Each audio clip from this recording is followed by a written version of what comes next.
パリでミシュランの星を取ったあのレストランが作ったホテルに行ってきました。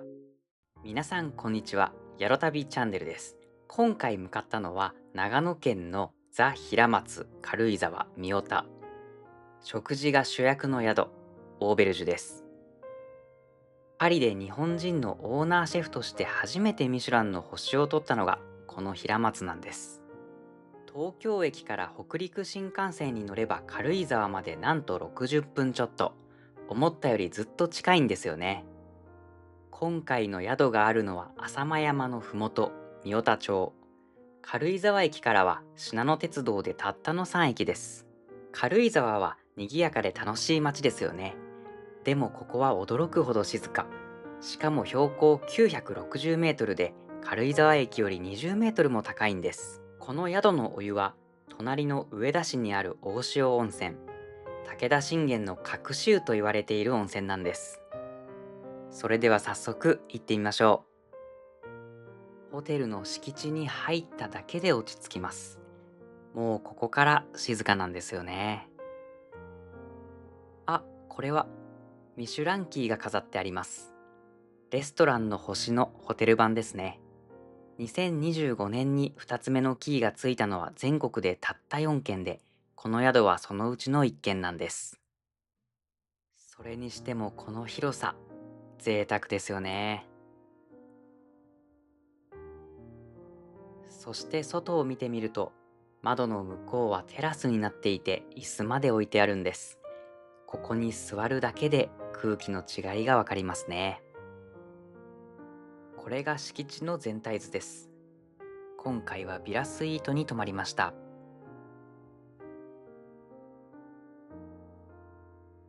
お部屋まではカートで送ってもらえます。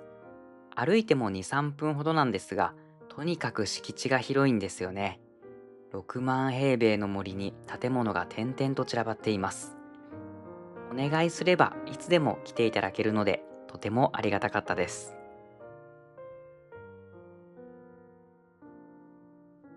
左手に見えるのがアネックスと呼ばれる別棟です。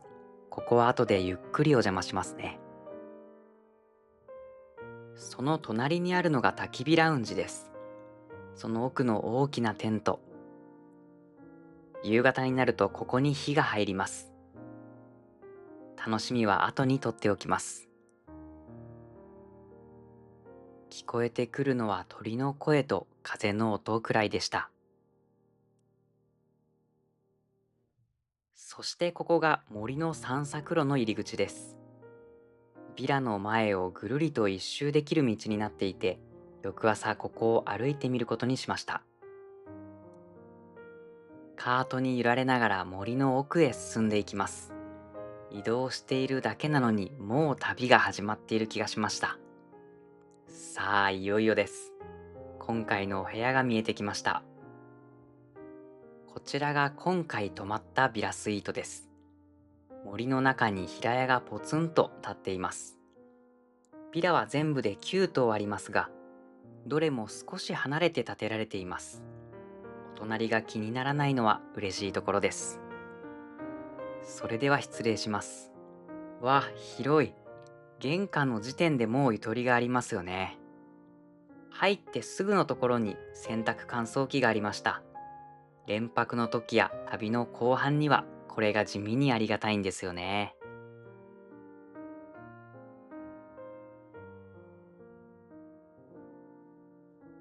間取りはこんな形です。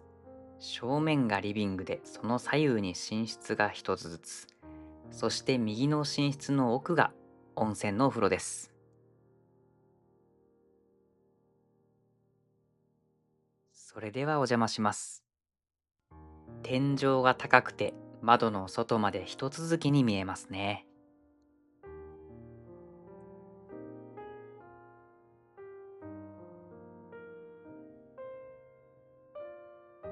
まずは入って左側の寝室から。ベッドはセミダブルが2台。京都の岩田というメーカーのものだそうです。そして窓の奥にはもう庭が見えています。ベッドの脇からそのまま庭に出れるようになっています。寝室から庭に直行できるってなかなかいいですよね。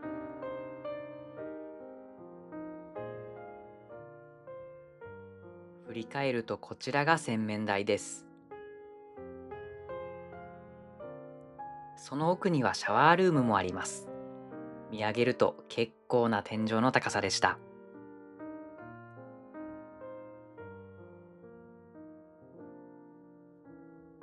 そしてここがちょっと嬉しかったところです。コーヒーは平松のオリジナルブレンドの豆が置いてあります。これを自分でひいてフィルターに乗せてじっくり入れられるんです。紅茶もオリジナルのアップルティーでした。机の上にはお菓子も置いてありました。ブルーベリーのティグレです。ティグレとはフランス語で虎という意味。生地に混ぜたチョコチップが虎の模様に見えることが名前の由来なんだそうですよ。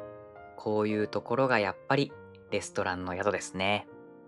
そしてリビングの窓を開けるとテラスです。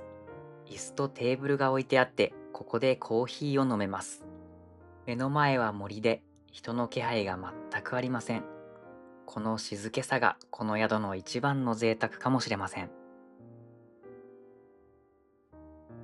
続いてはミニキッチンです。オーブンレンジも電気ケトルも、グラスやお皿まで揃っています。キッチン付きの客室は平松でもここが最初なんだそうです。冷蔵庫を開けてみます。リンゴジュースに桃ジュース、炭酸水にウーロン茶、それからビールまで。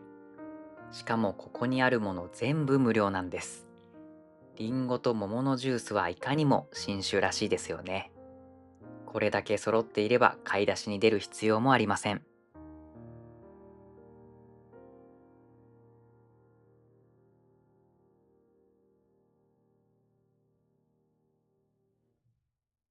さて、もう一つの寝室に行ってみましょう。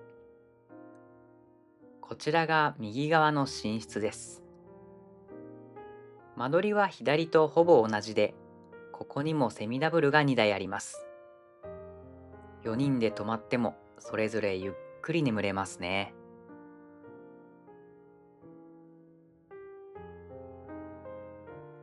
ベッドの奥の窓からはこんな景色が見えます。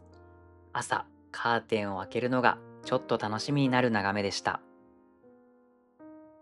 そしてこの寝室の奥にこの部屋の主役があります。その前にこちら側にも洗面台があるんです。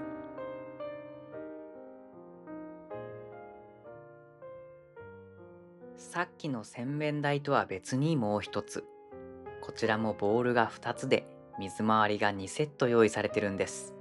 4人で泊まっても全く混みません。そしてこの扉の向こうが温泉です。窓を開けるとそのまま半露天になります。このホテルは大浴場がありません。その代わり37室全部にこのお風呂がついていて、好きな時に好きなだけ入れるんです。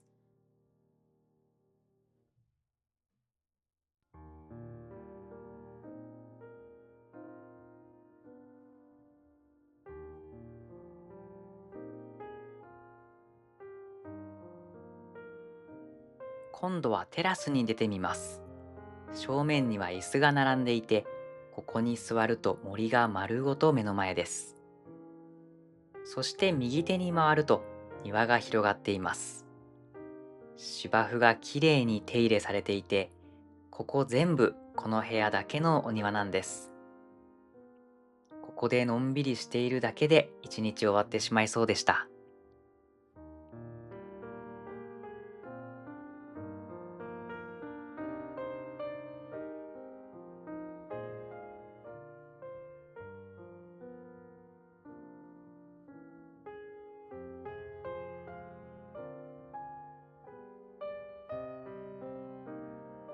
テラスの前を通って反対側にも回れます。こちら側にも同じように庭が続いていました。ここまで全部私たちだけのお庭です。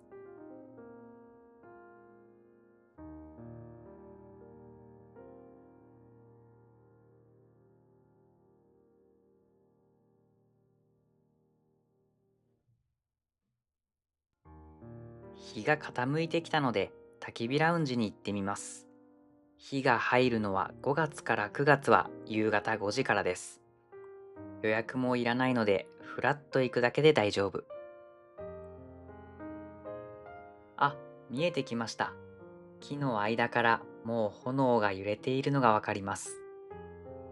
だんだんパチパチという音も聞こえてきました。これが焚き火台です。一つじゃないんですね。いくつも並んでいて好きなところに座れます。薪はすべて地元のものを使っているそうです。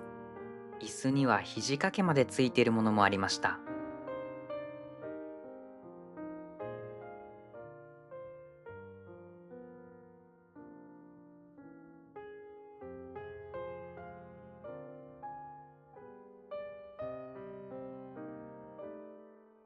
そしてその横にあるのがキッチンカーが出ています。ホットワインにサングリア、コーヒーや紅茶、スープまでいただけます。これが全部無料なんです。そしてマシュマロももらえます。これをさっきの焚き火で焼きます。大人でも結構真剣になるんですよね。美味しくいただきました。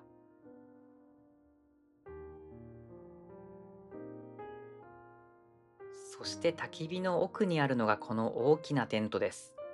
日本で最初に導入されたテントなんだそうですよ。中にはソファーが並んでいて、スナックも自由につまめます。日が暮れる前に隣のアネックスにも寄ってみます。さっきカートで通りかかった建物ですね。朝10時から夕方6時まで宿泊者なら自由に使えます。入ってすぐに館内の案内図がありました。1階がライブラリーカフェです。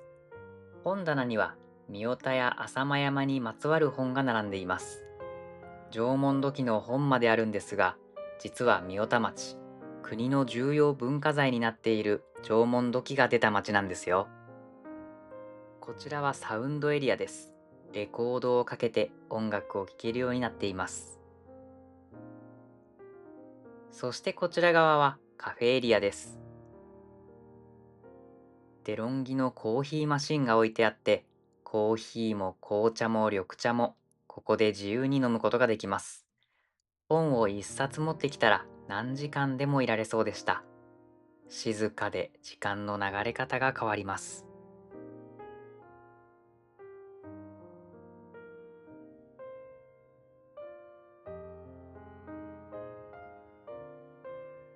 奥の階段で2階に上がれます。ウェルネスサロンになっていて、オイルトリートメントの他に水素を吸うメニューや筋膜をほぐす機械を使ったコースもあるそうです。さて、待ちに待った夕食です。会場は本館の一番上、5階になります。夕食はフレンチかイタリアンを選べます。今回はイタリアンにしました。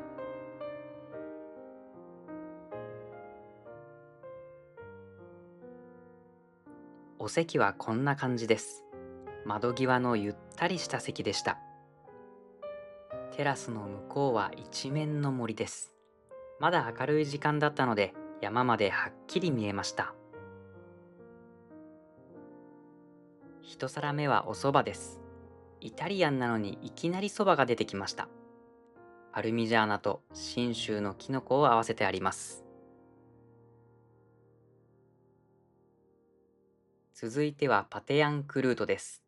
フランスの古典料理で14世紀まで遡るとも言われています。元がフレンチのお店らしい一皿ですよね。マゴチに大葉とズッキーニ、夏らしいさっぱりとした一皿でした。そしてここからパスタです。マダコのアラビアータ。アラビアータはイタリア語で怒ったという意味なんだそうですよ。実はこの宿の料理長、パスタが得意な方なんです。続いてはタチウオです。合わせてあるのがやたらという長野の郷土料理でした。夏野菜と大根の味噌漬けを細かく刻んで混ぜたものです。名前の由来はむやみやたらと刻むから、そしてやたらにうまいからです。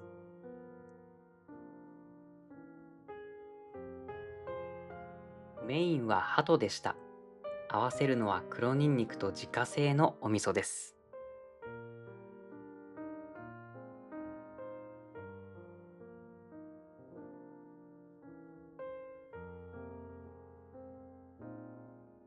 デザートもどれも美味しかったです。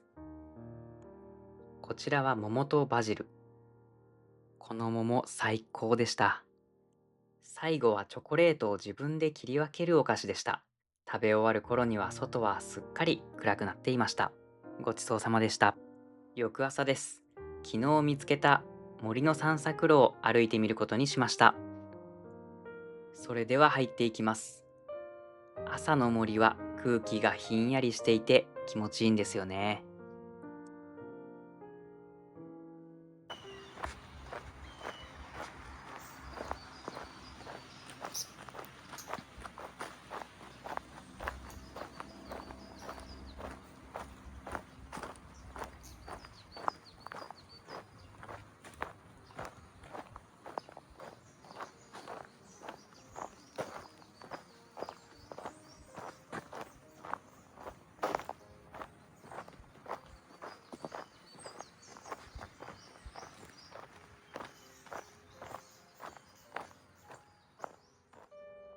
ちなみにこの道、全部ホテルの敷地内なんですよ。外に出なくてもこれだけの森を歩けるのはすごいですよね。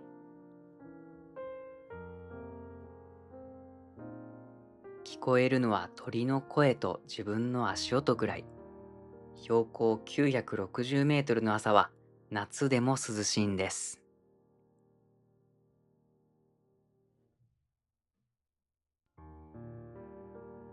足元にはウッドチップが敷いてあってふかふかで歩きやすいんです。歩くたびに木のいい香りもします。道はビラの前をぐるっと一周できるようになっています。朝の散歩にはちょうどいい長さでした。そしてこの宿、前の日に頼んでおくと朝ごはんをバスケットに詰めて届けてくれるサービスがあるんです。お部屋でもテラスでも、なんとこの散策路でも食べれるそうで、次に来た時はここで朝ごはんを食べてみたいですね。いやー、最高でした。パリの小さなレストランから始まった平松が森の中に作ったオーベルジュ。お部屋の温泉、焚き火、そしてあのイタリアン。どれも忘れられません。皆さんもぜひ行ってみてくださいね。最後までご視聴ありがとうございました。宿旅チャンネル、チャンネル登録お願いします。次の旅もぜひご一緒に。